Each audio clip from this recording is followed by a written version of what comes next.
Assalamualaikum warahmatullahi wabarakatuh. Waalaikumsalam warahmatullahi wabarakatuh. Sebelumnya terima kasih kepada Ibu Dilan Nurul selaku dosen pemangku pada mata kuliah Rekayasa Masalah. Baiklah, di sini saya akan langsung saja memperkenalkan anggota kelompok dari klien, yaitu ada Yuni Amelia, Putra di Pertama Lubis, dan Aski Mahaka TV. Di sini juga saya akan memperkenalkan nama kelompok saya sendiri dan peserta jobdesknya, yaitu Denny melakukan jobdesk, membangun web, membuat tempat, melakukan kursi hub secara repository dan mengatur peran dana, membuat desain terbuka. Lalu selanjutnya yaitu ada saya sendiri, yaitu Ali Dermawan, membuat dokumen SRS pada bab 1, 2, 3, dan 5, membuat activity diagram dan space diagram. Selanjutnya membuat slide PPT dan melakukan hosting aplikasi e-course. Dan yang terakhir ada Sila Anissa dengan jobdesk, menyusun berkas review pada repository, mengirimkan video terkait proyek, melakukan revisi dokumen SPS, dan menyusun bangunan. Permasalahan dihadapi klien pada saat penerimaan mahasiswa baru, banyak sekali mahasiswa yang mengalami kesulitan dalam mencari kos ataupun kontrakan di sekitar kampus, sehingga harus turun langsung untuk menyusun kos ataupun kontrakan, tentunya dapat mempersulit dan mengeluarkan biaya untuk mencari kos tersebut. Solusi yang ditawarkan adalah merancang sistem informasi pengelolaan rumah kos berbasis website. Kebutuhan fungsionalnya yang pertama, autentikasi pengguna.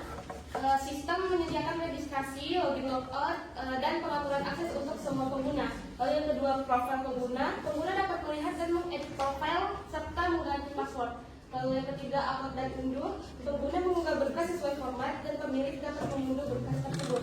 Selanjutnya yang keempat, verifikasi. Admin memverifikasi unggahan pengguna dan mengubah status yang otomatis tampil pada si admin dan pengguna. Yang kelima, pencarian.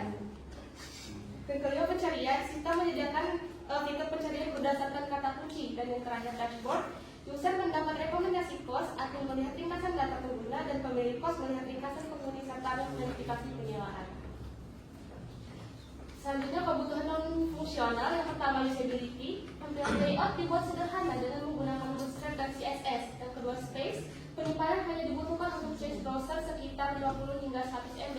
Untuk memastikan kelancaran penggunaan, perangkat mobile disarankan RAM minimal 2 GB, sedangkan laptop RAM minimal 4 GB. Selanjutnya, performance. Halaman utama dapat dimuat dalam waktu maksimal 3 detik pada koneksi internet minimal 5 Mbps. Selanjutnya yang terakhir, security. Keamanan dengan cara menyimpan password dalam bentuk terenkripsi mewajibkan pengguna membuat password minimal 6 karakter. Saya akan menjelaskan apa saja yang bisa dilakukan oleh admin, pemilik, dan pencari. Pencari ini adalah user. Pemilik bisa melakukan mengelola data user, mengelola data host, mengelola data daerah, dan melakukan pencarian host. Sedangkan pemilik bisa mengelola data host, mengelola rencana, mengedit profile, dan membuat rencana dalam bentuk PDF. Data pencari bisa mengedit profile, bisa membuat PDF, melakukan pemesanan host, dan melakukan pencarian host. Ini semua tidak bisa dilakukan dan harus dilakukan login terlebih dahulu. Selanjutnya adalah activity diagram. Di sini kami membuat dua activity diagram, yaitu login dan pemesanan. Selanjutnya Nanti kita langsung mendemokan dari login. Oke, di sini awalnya langsung kita mulai. Pertama menampilkan halaman utama atau sistem akan menampilkan halaman homepage. Lalu memilih daftar akun, menampilkan form pengisian daftar akun.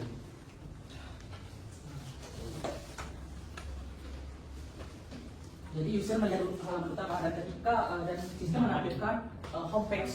Nah, lalu yang dilakukan user adalah memilih daftar akun dan sistem otomatis akan menampilkan form pengisian. Nah, di sini terjadi validasi data, di mana jika berhasil akan memunculkan user bisa melihat memilih daftar akun.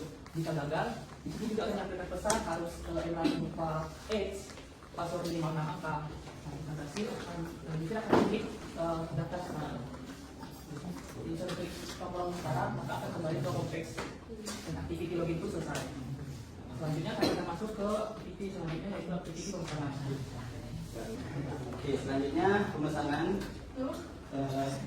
User yang sudah login akan diarahkan ke halaman homepage awal dan menampilkan kos, lalu dapat memilih kos yang akan dipilih. Misalnya kos ini. Nah, setelah memilih kos, kos yang dipilih akan menampilkan detail kos yang telah dipilih tadi. Dan selanjutnya klik pesan sekarang dan menampilkan form pemesanan. Ini tanggal mulai, bisa kita setting tanggal mulai kapan, dan durasi waktu sewa maksimal 12 bulan atau 1 tahun. Dan catatan di sini opsional, kalau nggak ditambah pun nggak apa-apa. Akhirnya kita konfirmasi pemesanan, dan di sini ada notifikasi. Apakah yakin ingin memesan kos ini? Dan lanjut klik OK, akan menampilkan form booking yang telah berhasil. Selanjutnya kita langsung masuk ke halaman riwayat pemesanan. Di sini user yang telah melakukan pemesanan bisa membatalkan pemesanan yang dilakukan tadi, dan bisa juga melihat detail dan mendownload PDF.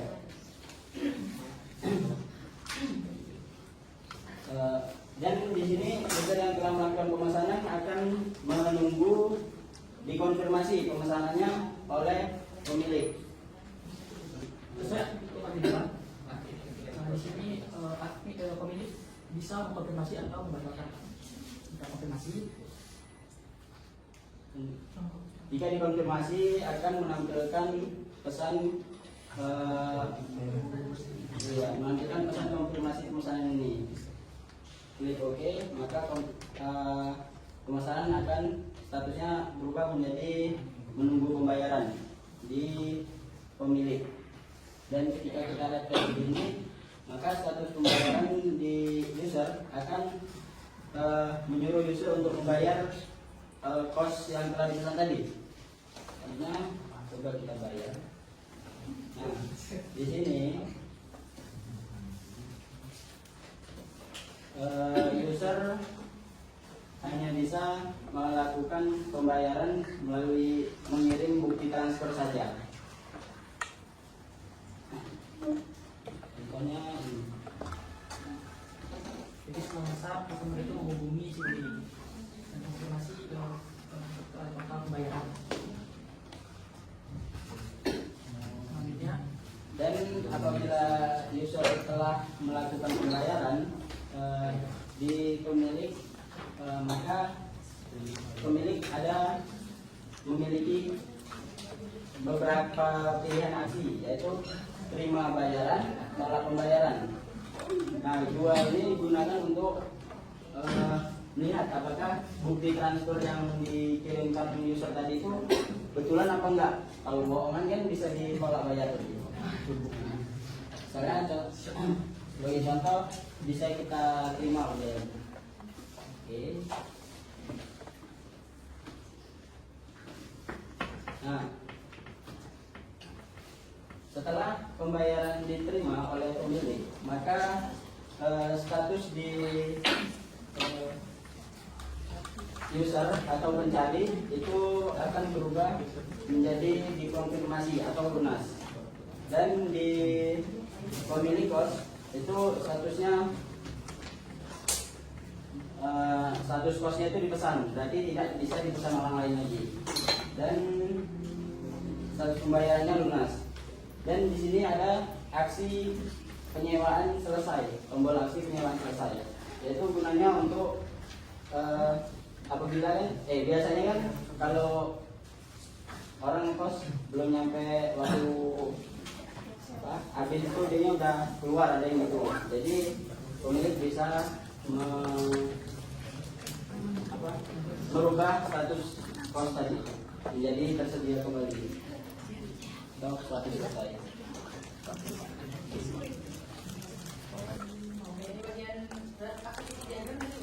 sudah ada. Oke, kasih tepuk tangan untuk komen.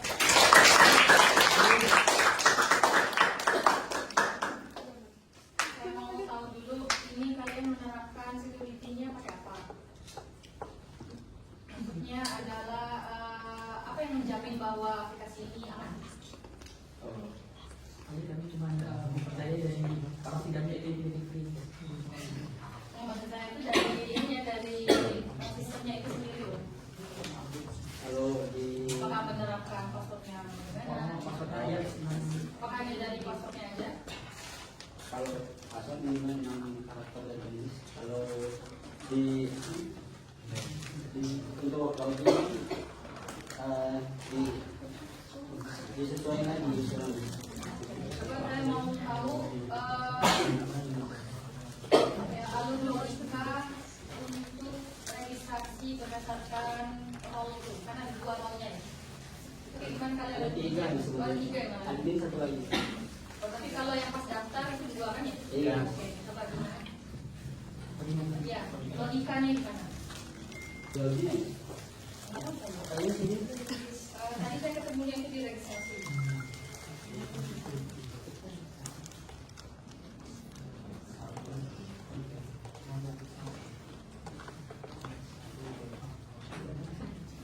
Kalian harus tahu dulu bedanya pemilik sama pencari itu apa bedanya?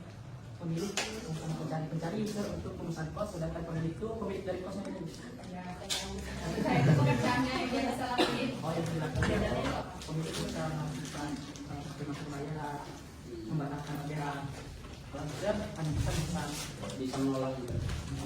Apakah untuk satu email yang sudah didaftarkan untuk pemilik itu juga bisa didaftarkan untuk pencari? Enggak bisa. Harusnya nggak bisa ya? Enggak bisa. Coba dibuktikan.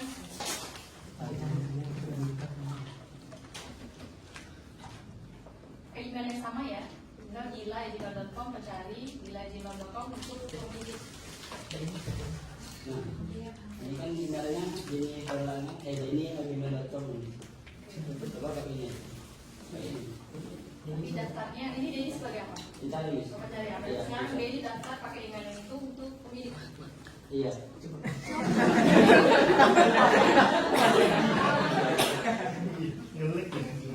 Revisi dong, revisi.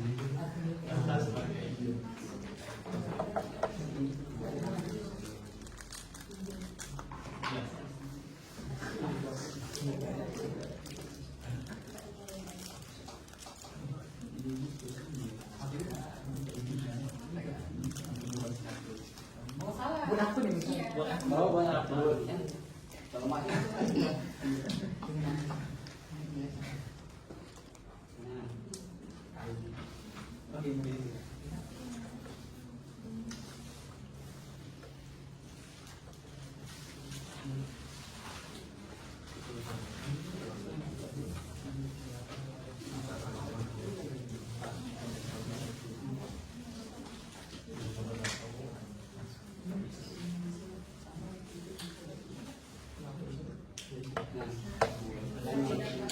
Oke, sudah terdaftar. Ya, sekarang kamu masuk dulu ke pakai akun ini ke aplikasinya. Login.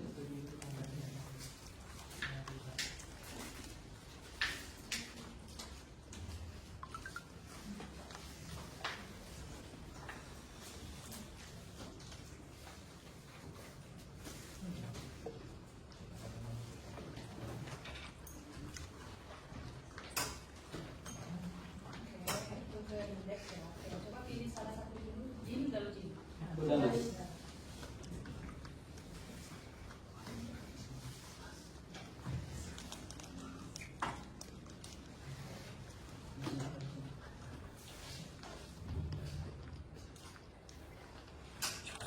Ya, sekarang saya mau kamu rubah di subdomain itu menjadi milik. Karena itu juga yang subdomain itu kan mencari jadi milik tuh.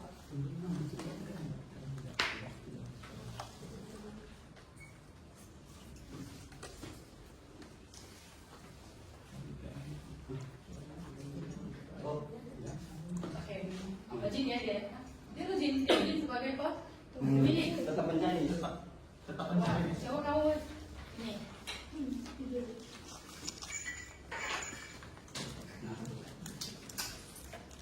Jadi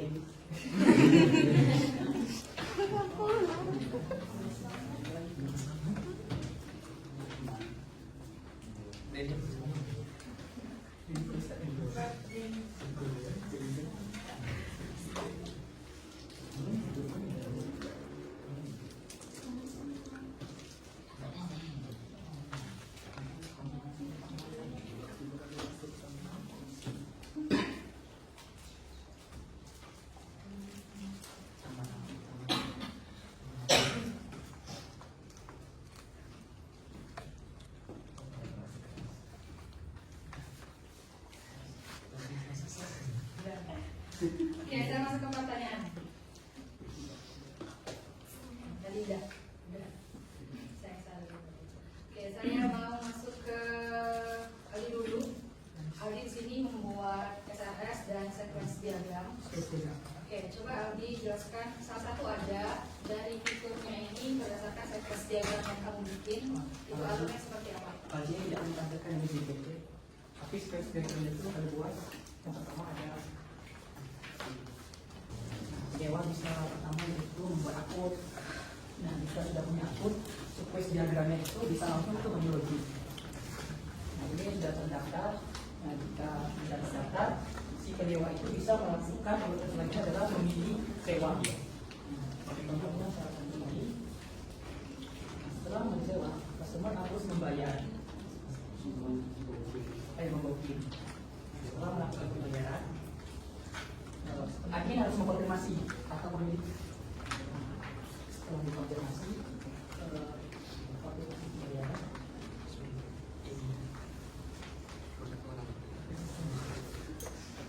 Akan dikomunikasikan pembayaran selesai. Kurang. Selesainya di siapa? Selesainya di user. Karena ini kami buat spesialnya itu bisa jadi waktu. Oh tadi, balik yang tadi. Jadi tadi bikin akunnya yang pertama itu akun pemilik atau akun pencari? Mencari. Oke, karena akunnya ganti pakai akun pemilik. Sama nggak kalian terapinya? Bahwa ketika dia udah daftar jadi pemilik itu nggak bisa email yang sama daftar menjadi pencari. Oh, Kalau ini kebalik, kalau tadi kan pencari. ini coba pemiliknya tanya. Berarti kamu harus punya akun pemilik, terus kamu daftar jadi pencari. Bisa?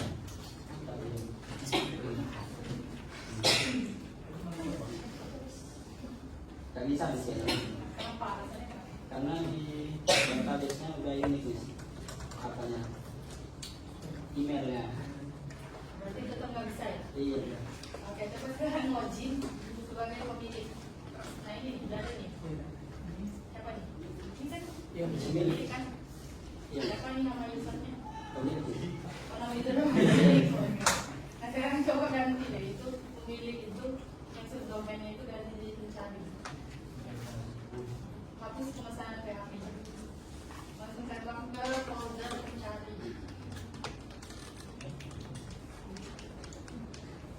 Itu hapus dulu pemesanan PHP. Oke, ini dia masuk coba ya.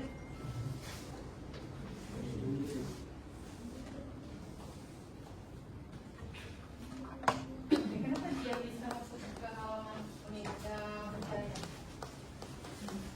Emang ini ada omnya itu omnya menuju yang halaman sama dengan mencari tadi. Oh iya, yang satu nih. Tapi dashboardnya beda nih. Seharusnya si pemilik tadi kan dia pakai akunnya, omnya pemilik kan? Iya kan? Dia bisa mesen. Pemilik. Yang bisa nih. Cuma tadi bisa nggak mesen?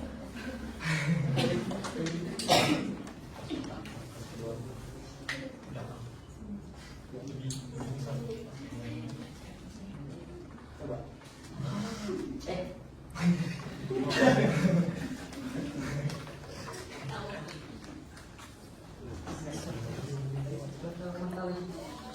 Lupa ngasih validasi. Ah ya itu kira-kira namanya di mana ya? Di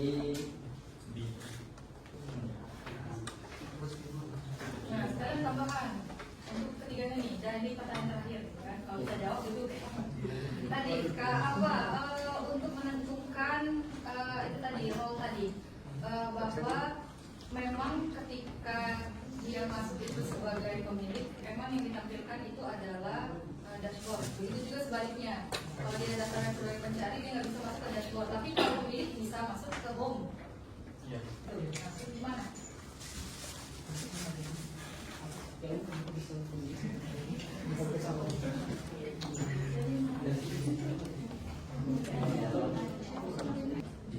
di controllernya sudah di login. Oke, di mana?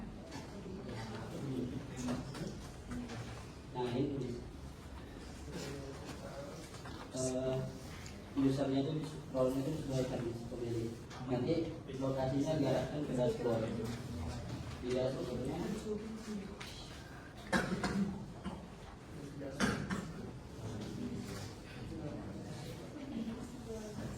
nah, dashboardnya kayak gini Miss. Jadi kalau domainnya walaupun dibawa tetap masuknya kayak gini sesuai user.